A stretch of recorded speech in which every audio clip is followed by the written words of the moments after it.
Yo, what's good people? It's Ocean here. Welcome back to the channel. Welcome to the video. I hope it's good wherever you're watching from. So today, I'm going to do something a little bit different. I'm going to switch it up.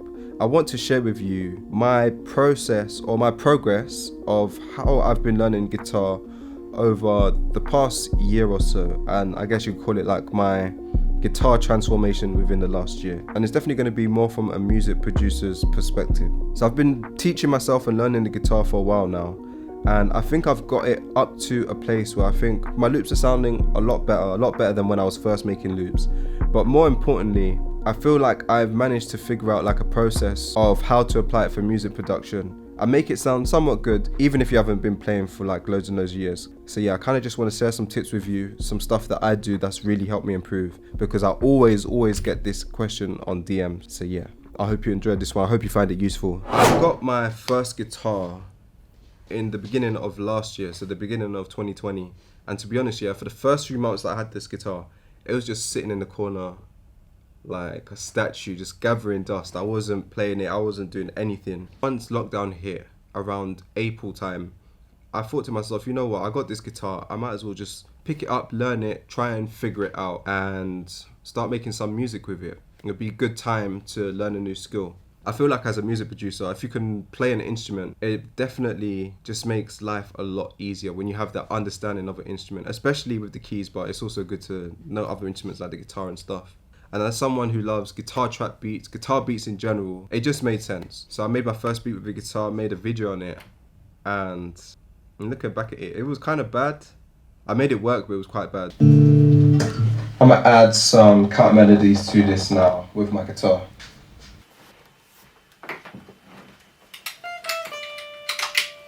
I don't even think I actually tuned the guitar when I was playing this. I kind of just picked it up and I was like, let's go. I might have a little something there. I'm going to go ahead and record that.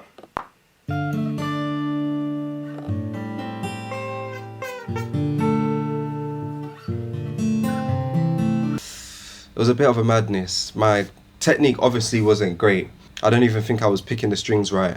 But somehow I think I made it work for this beat with like loads of EQing and stuff. So it's not too choppy. But just that little bit there, I remember doing that take like 20 to 30 times just to get that.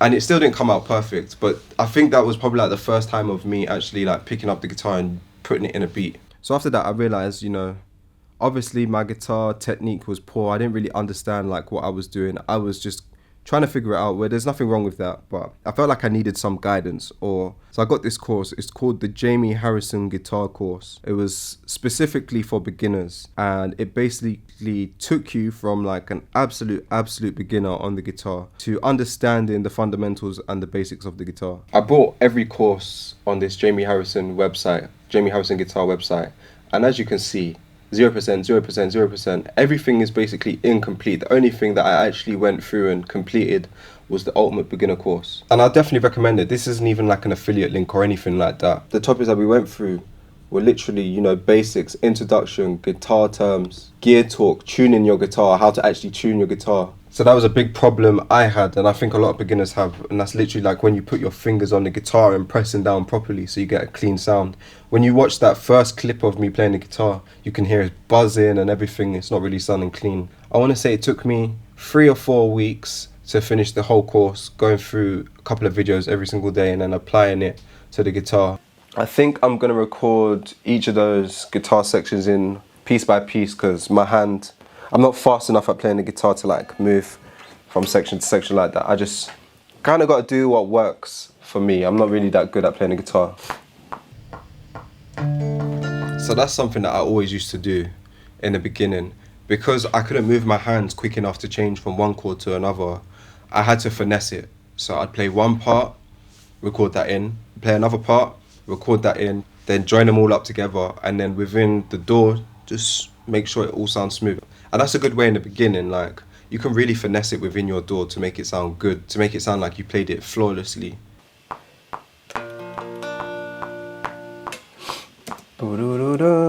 Control that one, put that over there.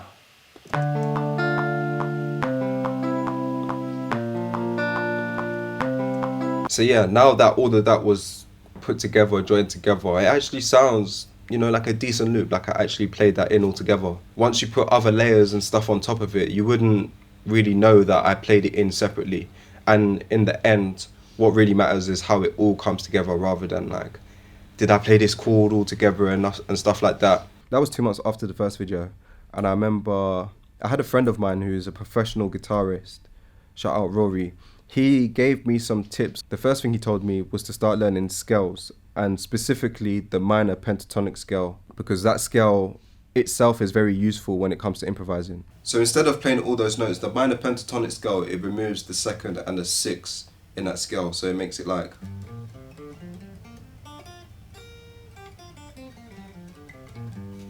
So let's say you was to improvise with a song. If you play all those notes in the pentatonic scale, it's all just going to sound good. It kind of removes the second and the sixth, which you don't always need. So that was like the first thing he told me. He's like, bro, you got to learn the minor pentatonic scale all over, all the different shapes. And then play any song. It doesn't have to be an R&B song or a drill song. It can be anything you want.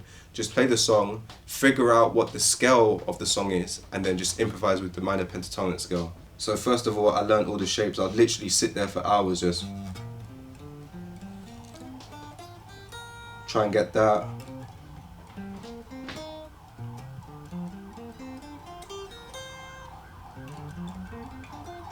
Just try and get faster at playing the minor pentatonic scales.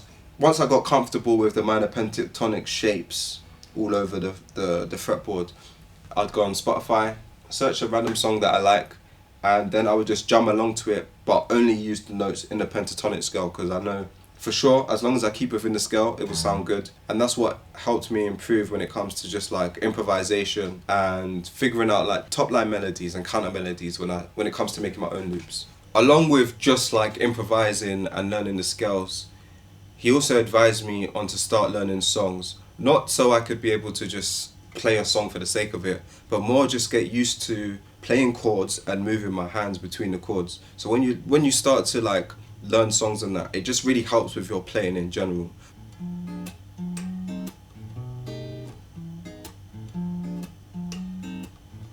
So just that simple song, I remember like when I first was learning that was so difficult to just move from this chord to this chord to this chord.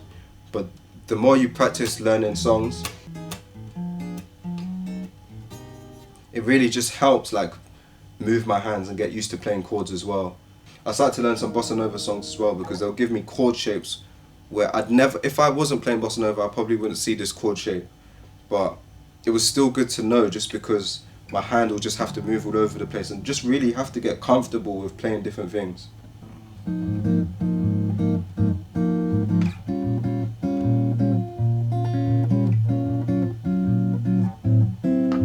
And learning chord shapes from songs and that is cool, but I think it just gives you inspiration when it comes to making your own loops as well. Just like certain ideas, certain chord shapes that you learn, for example, like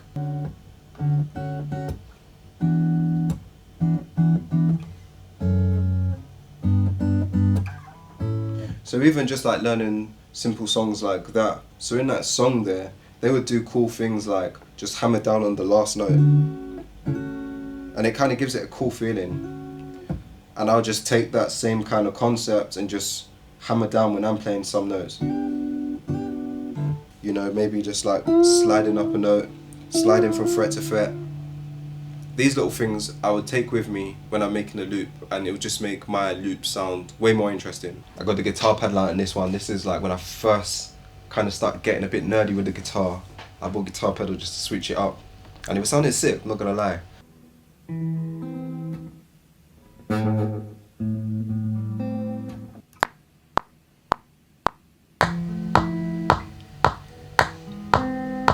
So as you can see, that was probably like one of the first times when I was starting to get into chord progressions. But even just that progress from this video and the last video is about 3 months, but now I was able to like switch between the chords a bit more fluidly, even though I'm playing with my thumb, because I couldn't really play with my fingers really well then yet, but it was a huge win just to like be able to switch between the chords. So fast forward probably 6 months or so, because I'd say around the end of last year I started to not take guitar too seriously. I probably wasn't practicing as much as I should have been, but it was around earlier this year I thought, you know what, I've made some progress on the guitar, but I feel like if I actually get a proper teacher, they can actually really help me progress and take things further. So I did that. I went out, I got myself a guitar teacher online, and he taught me a bunch of stuff. The biggest takeaways that I got from my time with having a teacher and doing guitar lessons was being able to make knowing scales practical, because it's all cool learning all your scales and knowing them off by heart and everything, but how can you apply it when it comes to composing and making loops and making beats? The first thing I had to do was know my scale. I didn't need to know like the A scale, the E scale, the B scale, but I needed to know the shape of the scale, because then you can just move it from side to side on the guitar. So here, for example, is the G minor scale, I think. But with the guitar, you can just move it down. So now it's the G sharp minor scale, the A minor scale. So you can just move it down and it becomes a different scale, but the shape is still the same. So first of all, I just had to get that in my head, just get that in the brain. And then the second key concept was to basically memorize and learn chord shapes. So he gave me this cheat sheet right here. I'm sure if you Google it, you'll probably be able to put it up. But it gives you the major, the minor, the major sevenths, the minor sevenths. So now if we go back to the scale, in a minor scale, it's the first note is going to be minor, diminished, major, minor, minor, major, dominant 7, and a minor again. So now that we know that, if we take the chords that we have, so we go from like minor, we could do a minor here, we do major. So now then we go to the 5th string, we change the shape. So our minor becomes this. And now we go to that string, the shape changes again. I know this kind of might sound like gibberish. This is literally just a hack though. Once you know, first of all, your scale, then you know what should be in that scale, how it goes, major, minor, minor, major, so on and so forth. Then you can take the chord shapes, apply it to that. Once you have that knowledge down, then you can start taking common chord progressions. So for example, one that is used a lot in jazz is a 2-5-1. So once you know your scale, you can take the 2nd chord in that, the 5th chord in that, and the 1st chord in that, and that is a chord progression right there. So after all of that, and trust me, that took quite a bit of practicing to get in. I still haven't got it fully down. So once you got that down, you could even hack it even more. So one thing that my teacher taught me is you can play a minor chord like this, but you can hack it even more by using the chord shell. So just removing this finger, you can play your chord shell like this. And that just makes it easier to move around, and also you have your pinky free to do improvisation if you wanted to. So this one is in January, maybe like a few weeks after I got a guitar teacher.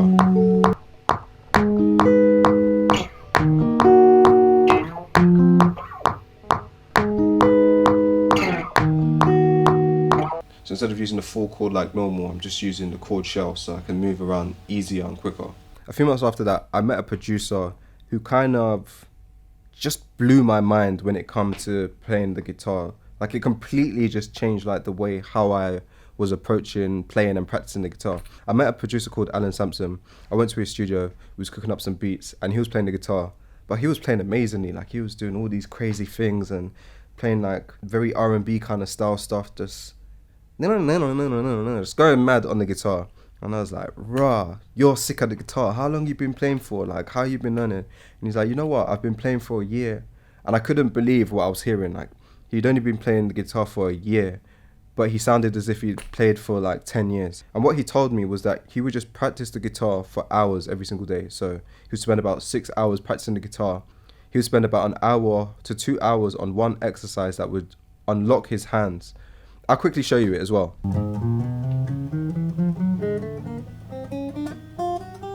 Just doing that all over the fretboard for hours upon hours every single day. And what that would do is just unlock his fingers, unlock his hands, so he would be really comfortable with just moving them around on the fretboard. Just this every single day. And then as you get more comfortable, just getting faster. Trying to get the sound as clean as possible. Then maybe muting it as well. So I was just like, damn, that's exactly what I'm going to do. I'm just going to try and do that every single day for hours, just really trying to get comfortable with it. And then another one was called the spider walk, which goes something like this. And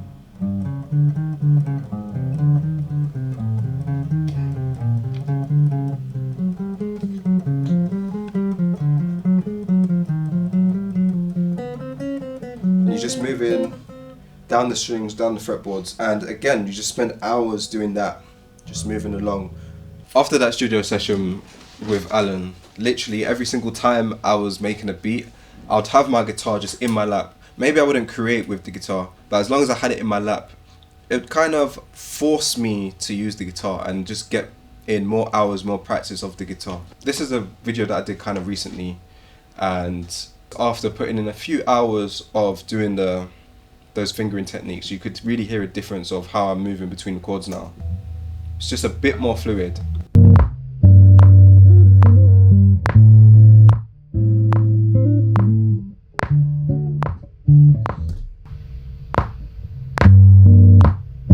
So from those finger exercises, whilst I'm playing the chords, I'm able to just like improv with the fingers that I have free over the strings just to make it sound like that.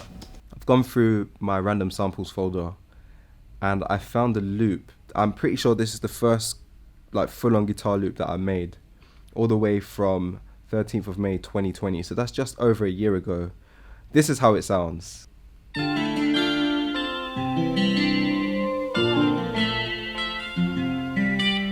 So half of it is actually a guitar VST because I couldn't play that, but the top line is me playing the guitar.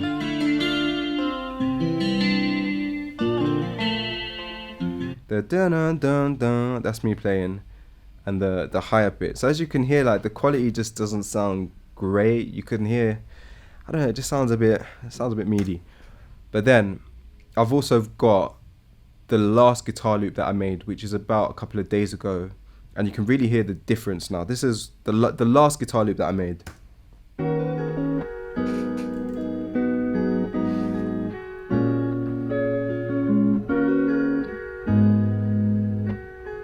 So I've gone from just being able to play the top line melody to like full-on chord progressions. And a couple more layers to add on top of it just to make it sound a lot fuller.